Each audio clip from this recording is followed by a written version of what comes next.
The pull-up bar creaked ominously as 18-year-old Cassie Rivera's arms gave out. She dropped to the concrete floor of FOB Lightning's makeshift gym with a dull thud, her 5 feet 4 inches frame looking even smaller against the towering equipment surrounding her.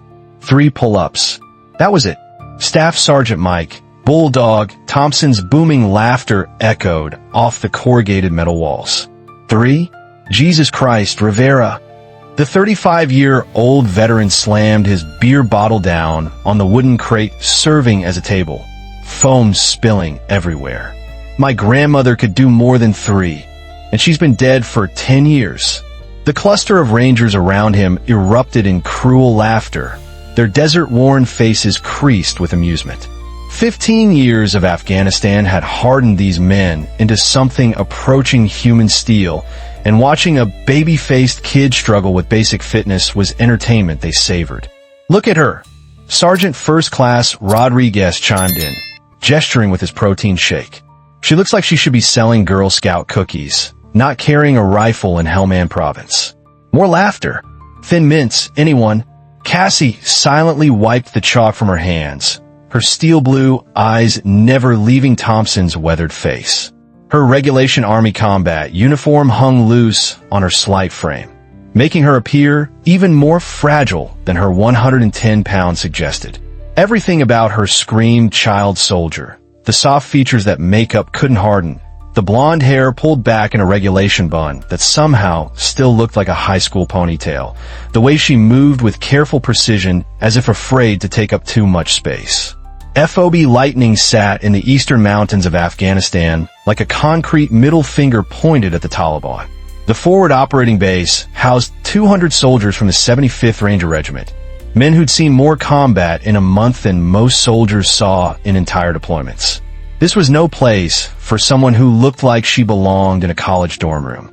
The fluorescent lights buzzed overhead, casting harsh shadows across faces that had witnessed too much death. The gym smelled of sweat, testosterone, and the ever-present dust that infiltrated every corner of life in Afghanistan. Outside, the sound of generators hummed constantly, punctuated by the occasional distant crack of gunfire from the perimeter. Thompson stood up, his 6 feet 2 inches frame casting a shadow across Cassie's position. "Rivera, you sure you filled out the right paperwork? Because I'm pretty sure there's a nice, safe job in the rear with gear that's got your name on it." The briefing room fell silent as Captain Sarah Mitchell entered, her boot heels clicking against the concrete with military precision. At 28, she commanded respect through competence rather than intimidation, her Bronze Star and Purple Heart speaking louder than any raised voice ever could. "Listen up," she announced, spreading a map across the scarred wooden table. "We've got a village patrol tomorrow. Grid 42 Romeo. Intel suggests Taliban activity, but it's been quiet for 2 weeks." She paused, letting that sink in. In Afghanistan, quiet usually meant trouble was brewing. Thompson leaned back in his metal folding chair, the legs scraping against the floor. "Ma'am, about the new assignment." He jerked his head toward Cassie, who sat ramrod straight in the back row. "Rivera here might be better suited for guard duty. Maybe radio watch. Something safer." 20 pairs of eyes turned to examine the youngest soldier in the room. Private First Class Danny Martinez, barely 20 himself, shifted uncomfortably. He'd been assigned as Cassie's battle buddy and felt protective of the kid, even though something about her steady composure unnerved him. "She's completed all required training," Captain Mitchell replied coolly. "Rivera goes where I assign her." "With respect, ma'am," Thompson pressed, "this isn't summer camp. That village has been hit 3 times this month. We need experienced fighters, not." He gestured vaguely at Cassie's slight form. Cassie had remained silent throughout the exchange, her hands folded precisely in her lap. But those who looked closely might have noticed something odd about her stillness. It wasn't the nervous rigidity of a scared recruit. It was the controlled calm of a predator waiting for the right moment to strike. During equipment check, Cassie deliberately fumbled with her gear, taking twice as long as necessary to adjust her body armor. She let her rifle cleaning take 10 minutes instead of the 3 it should have required. carefully maintaining the facade of incompetence. When Martinez offered to help with her magazine loading, she accepted gratefully, though her fingers had already instinctively checked the ammunition quality with the practiced touch of someone who'd handled thousands of rounds. "Look at her," whispered Specialist Johnson to his buddy. "Can't even load a mag properly. We're babysitting a liability." The truth was more complex. Cassie Rivera had joined the Army with a specific goal: to prove that respect could be earned through present actions, not past achievements. She deliberately concealed her background during recruitment, wanting to start fresh. But watching these seasoned warriors dismiss her based on appearance alone ignited something dangerous in her chest. That evening, as the soldiers cleaned weapons and shared war stories, Thompson approached her bunk. "Rivera, I'm putting you in the rear vehicle tomorrow. Communications duty. You'll be safer there, and we won't have to worry about you slowing us down." Cassie looked up from the letter she was writing home. "Sergeant, I prefer to walk point with the squad." Thompson's eyebrows shot up. "Walk point? Kid, you realize that means being first in line when the shooting starts." "I understand the tactical implications, Sergeant." Something in her tone made Thompson pause. For just a moment, her voice had carried an authority that seemed to come from somewhere much deeper than 18 years of life experience. The pre-dawn air bit through their gear as the four-vehicle convoy rolled through FOB Lightning's gates. Cassie found herself in the third Humvee with Martinez and two other soldiers, watching the barren landscape of eastern Afghanistan unfold through bulletproof glass. The mountains rose like jagged teeth against the purple sky, beautiful and deadly in equal measure. "First time outside the wire?" Martinez asked, noticing how intently she studied the terrain. "Yes," Cassie lied smoothly. In reality, she'd memorized the topographical maps of this entire region months ago, but maintaining her cover meant playing the nervous rookie. Thompson's voice crackled over the radio from the lead vehicle. "Approaching checkpoint Alpha. Stay sharp, people. This is where things usually get interesting." The village of Karasgai sat in a valley that provided perfect ambush positions. High ground on three sides, limited escape routes, and plenty of dead space where IEDs could be hidden. Local children who usually swarmed military vehicles were nowhere to be seen. The marketplace, normally bustling with activity, stood eerily empty. Cassie noticed at first the complete absence of birds. In any natural environment, sudden silence from wildlife meant predators were nearby. She keyed her radio. "Sergeant Thompson, I'm observing unusual wildlife patterns. Recommend increased vigilance." Thompson's response came back sharp and dismissive. "Rivera, this isn't a nature documentary. Keep comms clear for actual tactical information." But Martinez had been watching Cassie's face during the radio call. Her expression held a focus that seemed inconsistent with someone on their first patrol. Her eyes moved constantly, scanning sectors with systematic precision that spoke of extensive training. The convoy halted at the village outskirts for a final equipment check. Thompson's voice carried across the radio net. "Dismount in 60 seconds. Rivera, you're staying with the vehicles. Martinez, you're her babysitter." As the soldiers prepared to exit their vehicles, Cassie spotted something that made her blood freeze. A glint of reflected sunlight from a second-story window, the unmistakable signature of a scope or binoculars. Professional observers preparing for an ambush. She grabbed her radio again. "Contact front. Spotter in building 2 o'clock, second floor." But even as the words left her mouth, she realized her mistake. No rookie should have been able to identify threats with that level of precision. Thompson's confused response confirmed her error. "Rivera, I don't see anything. Are you sure you're not just nervous?" The first explosion answered his question. The IED erupted 50 meters ahead of the lead vehicle, sending a fountain of dirt and debris skyward. The attack had begun. The world exploded into chaos. The IED's blast wave hit their vehicle like a giant's fist, throwing everyone against their restraints as automatic weapons fire erupted from 3 directions. The distinctive crack of AK-47s mixed with the deeper bark of a Pecan machine gun, creating a symphony of death that echoed off the valley walls. "Contact left. Contact right. Contact front. Thompson's voice cut through the radio static as his squad dove for cover behind their damaged vehicle. The lead Humvee sat disabled, black smoke pouring from its engine compartment, but the crew was moving, wounded but alive. Cassie watched through her ballistic glass window as the carefully planned ambush unfolded. This wasn't random insurgent activity. It was a coordinated assault by fighters who knew exactly what they were doing. The Taliban had waited for the convoy to enter the kill zone before triggering multiple IEDs simultaneously, then opened fire from elevated positions that maximized their advantage. Rivera, stay in the vehicle. Martinez shouted over the gunfire, but his voice carried the edge of panic. At 20, he'd trained for this moment his entire adult life, but reality was far more terrifying than any simulation. Thompson's voice came over the radio, strained with pain and frustration. I'm hit. Shoulder wound. Can't lift my rifle properly. Need immediate support. From her position, Cassie could see the tactical situation deteriorating rapidly. The Rangers were pinned down in an open area with minimal cover, taking accurate fire from elevated positions. The machine gun had them locked down, and the riflemen were maneuvering to flank their position. In approximately 3 minutes, the Taliban fighters would be close enough to use grenades, and then it would all be over. Danny, we need to move, Cassie said quietly, her voice suddenly carrying an authority that made Martinez turn to stare at her. What? No, Sarge said to stay put.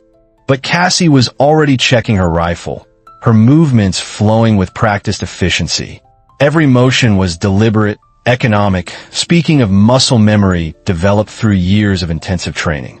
She flipped her selector switch to semi-automatic and chambered around with one smooth motion.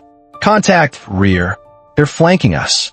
Rodriguez's panicked voice crackled over the radio. Cassie made her decision. She threw open the armored door and rolled out into the maelstrom, immediately moving toward Thompson's position using fire and movement techniques that were definitely not part of basic training. She bounded from cover to cover with fluid grace, using micro-terrain features that most soldiers wouldn't even notice. Rounds cracked past her head close enough to feel their heat, but she never broke stride. In 15 seconds, she'd covered 30 meters of open ground that should have been certain death. Jesus Christ, Rivera! Thompson gasped as she slid into cover beside him. What the hell are you doing? Keeping you alive, Sergeant. Cassie's hands moved with surgical precision as she applied a combat tourniquet to his wounded arm. But even while treating his injury, her eyes constantly scanned the battlefield, processing information with computer-like efficiency. RPG team, 10 o'clock, 200 meters, she called out, spotting movement that others had missed. They're setting up for a shot on Vehicle 3. Thompson stared at her in amazement. How did you? The question was cut short by an explosion that rocked the ground beneath them. The Taliban fighters were systematically destroying their vehicles, eliminating any possibility of escape. The situation had gone from bad to critical. We need suppression fire on that PKM position, Cassie announced with calm authority. Sir, I can make that shot. Thompson looked at her like she'd lost her mind. Rivera, that's 400 meters with iron sights. Even our designated marksman would struggle with that range. Trust me, Sergeant. Something in her voice, a quiet confidence that seemed to come from somewhere much deeper than 18 years of life, made Thompson hesitate. Around them, his Rangers were running low on ammunition, and the enemy was closing in for the kill.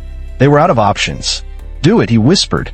Cassie settled into a prone shooting position, her movements flowing like water. She controlled her breathing, found her natural respiratory pause, and gently squeezed the trigger. 400 meters away, the PKM machine gun went silent. The Taliban fighter manning the PKM machine gun had simply disappeared. One moment he was laying down devastating fire that kept the Rangers pinned. The next moment he was gone, eliminated by a single, impossibly precise shot. Holy shit. Martinez breathed from his position behind the third vehicle. He'd been watching through his scope and had seen the entire shot. Cassie, how did you? But she was already engaging the next target. Her rifle moved in small, controlled arcs as she identified and eliminated threats with mechanical precision. Each shot was deliberate, calculated, and devastatingly effective. The advancing Taliban fighters began to falter, confused by the sudden, accurate fire coming from what they'd assumed was a trapped convoy. Tango down. Next target. Cassie's callouts were calm, professional, as if she were on a training range rather than in a life-or-death firefight. Thompson, despite his pain and blood loss, found himself mesmerized. This wasn't the panic shooting of someone fighting for survival. This was the work of a master craftsman practicing their trade. In 18 seconds, 7 fighters lay motionless on the rocky slopes. Each had been hit with surgical precision, center mass shots that dropped them instantly. The Taliban assault, which moments before had seemed unstoppable, ground to a halt as survivors realized they were facing something far beyond their expectations. Rivera, Thompson called out during a lull in the firing. Where the hell did you learn to shoot like that? Martinez had been asking himself the same question. Something about Cassie's shooting stance had triggered a memory. Wait a minute, he said, studying her through his scope. That position, that breathing technique, I've seen that before. During a tactical reload, something metallic caught the sunlight near Cassie's collar. A second dog tag had come loose during the recoil, one she usually kept carefully hidden. Martinez saw it first through his magnified optic, and his sharp intake of breath was audible even over the gunfire. Force Recon, he whispered, reading the inscription. Marine Force Recon. Jesus Christ, Cassie. The revelation hit the squad like a second explosion. Thompson's eyes went wide as understanding dawned. You're not just Army. You're former Marines. Elite Marines.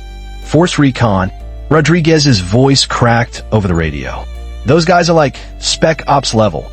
Cassie never stopped shooting, but her voice carried across the radio net with quiet authority. Former Marine Force Recon. Youngest graduate in program history. Age 17. The silence that followed was broken only by the sound of distant helicopter rotors. Air support was finally inbound, but it was almost unnecessary. The Taliban fighters who hadn't been eliminated were already retreating, dragging their wounded and leaving their dead. In the space of minutes, Cassie had single-handedly turned a potential massacre into a rout.